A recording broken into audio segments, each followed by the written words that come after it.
शंकर जयकिशन के दो अलग अलग गाने, दो अलग अलग सिंगर, एक गाने में रफ़ी साहब, दूसरे गाने में मुकेश जी।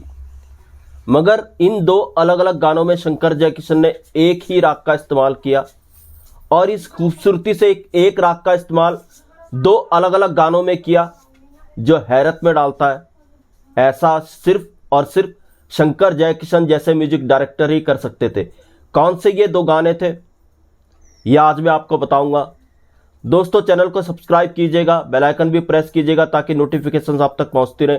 नमस्कार, मैं महेश कोहली बॉलीवुड संगीत के सफर से।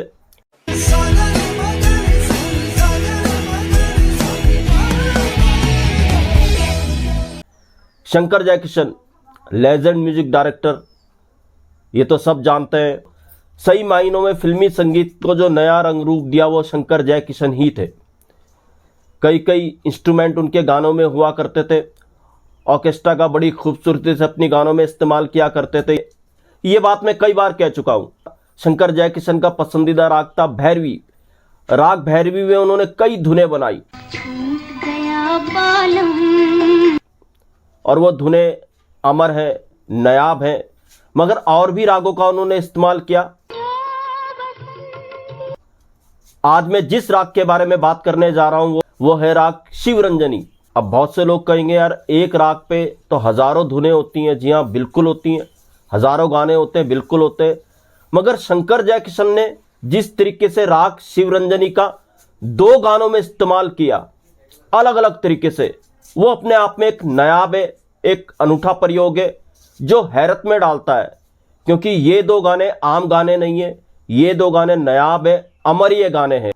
जी हाँ, पहला वो गाना जिसको रफ़ी साहब ने गाया था, 1968 में फिल्म आई थी ब्रह्मचारी। ब्रह्मचारी के एक गाने में राग शिवरंजनी का शंकर जयकिशन ने इस तरीके से इस्तेमाल किया था जो वाकई हैरत में डालता है। वो गाना था रफ़ी साहब का गाया हुआ दिल के झरोखे में तुझको बिठाकर। दिल के झरोखे में तुझको। अब इसको ध्यान में रखिए कि राग शिवरंजनी ही है मगर इस तरीके से इस्तेमाल किया। ये गाना जिस जमीन पे, इसको कहेंगे एक दर्द भरी सिचुएशन पे है, मगर इस गाने में थोड़ी शौकी है, रिदम फास्ट है। और कहते हैं ये गाना रफ़ी साहब ने शम्मी कपूर के कहने पर, शर्त लगाने पर एक ही सांस में गाया था, ऐसा भी कहा जाता है। और ये गाना अमर गाना है।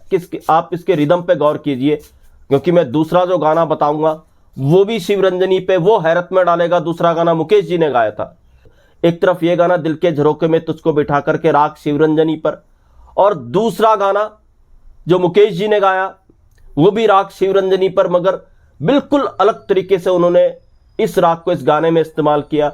जी हां, दूसरा गाना जो शिवरंजनी राग में है वो गाना है शंकर जयकिशन का मेरा नाम जोकर का, जाने कहां गए वो दिन।